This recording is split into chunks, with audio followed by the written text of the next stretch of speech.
Ça libère. Franchement, ça fait trop du bien. Ça change de ce qu'on fait d'habitude.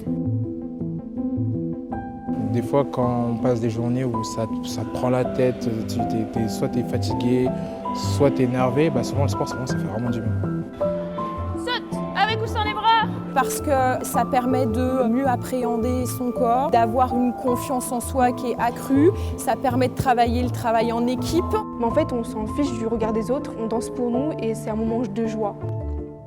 On est bien dans notre peau, quoi, après.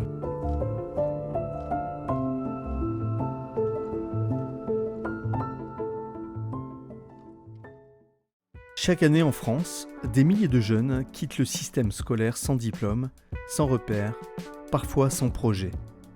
À l'école de la deuxième chance, ils viennent chercher une formation, un accompagnement et surtout un nouveau cap. Notre dispositif s'adresse à un public entre 16 et 30 ans, public en règle générale décrocheur scolaire, mais également un public qui a rencontré pour beaucoup un parcours de vie complexe. Donc nous, notre objectif, c'est également de les accompagner autour de la levée des freins pour leur permettre de sécuriser leur projet professionnel et leur insertion. L'idée, c'est de les accompagner vers une formation qualifiante, vers un emploi, vers un apprentissage, au travers d'un parcours de formation individualisé avec une présence de l'entreprise forte. Parmi les compétences référencées, le sport revêt une place toute particulière. On travaille cette notion de l'effort, on travaille cette notion de l'estime de soi, on travaille un certain nombre de compétences que les stagiaires peuvent mobiliser en situation professionnelle. Lorsqu'on commence souvent une activité sportive, qu'on débute, on a du mal, on a des lacunes à exercer des gestes parfois techniques. Et à force de répétition, à force de persévérance, on peut acquérir certains gestes techniques. En y arrivant, on gagne en confiance en nous. Et je pense que la confiance en soi peut facilement se transférer dans le milieu de l'entreprise. Pour mener à bien le cursus sportif, l'école de la deuxième chance a fait appel au savoir-faire de la SPTT Dijon. Un partenariat évident pour le club omnisport, riche de 25 activités différentes, avec des infrastructures adaptées à tous les publics. On a une valeur qui nous tient vraiment à cœur à la SPTT Dijon, c'est la solidarité. Et ce que j'entends par solidarité, c'est le partage, bien sûr, et l'ouverture à des publics différents, qui n'ont pas l'habitude de pratiquer, qui n'ont pas la chance de pratiquer les différentes activités que l'on peut proposer à la SPTT Dijon. 25 activités différentes, de la compétition et du loisir. Et donc là, on est dans le cadre avec la convention de l'école de la seconde chance. On est vraiment dans le loisir. Samuel est stagiaire à l'école de la deuxième chance. Plus jeune, il jouait au basketball, mais une blessure et les aléas de la vie l'ont éloigné d'une pratique sportive régulière. Aujourd'hui, il découvre le tennis, après s'être initié lors des séances précédentes au karaté et à l'escrime. Ça me donne envie de surtout reprendre un sport, pas forcément du basket aussi.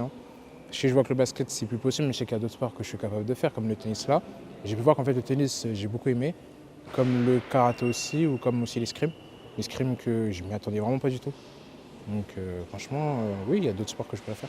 Et si le sport devient un outil à part entière pour se reconstruire, reprendre confiance et retrouver une place dans le collectif? Il y a une progression, je trouve, en 2 heures qui est quand même vraiment bien, parce que j'ai un public aussi souvent amateur et qui n'arrive pas à renvoyer la balle même au bout de 3-4 séances. Et là, au bout de 2 heures, tout le monde arrivait au moins de temps en temps à renvoyer la balle et c'était super bien.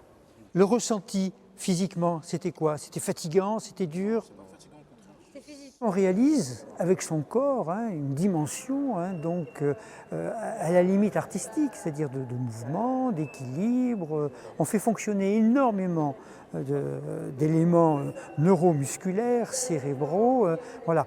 Et ce côté ludique. Et puis, n'oublions pas ce côté qui est capital, c'est-à-dire qu'en fait, on est avec d'autres. Un collectif, donc tout ça, et c'est très important que tout ça, on puisse se repérer, que c'est dans le sport que ça existe et que la pratique épanouit la personne et l'émancipe. Ici, les formateurs et les éducateurs sportifs ne se contentent pas d'enseigner. Ils écoutent, ils observent, ils accompagnent.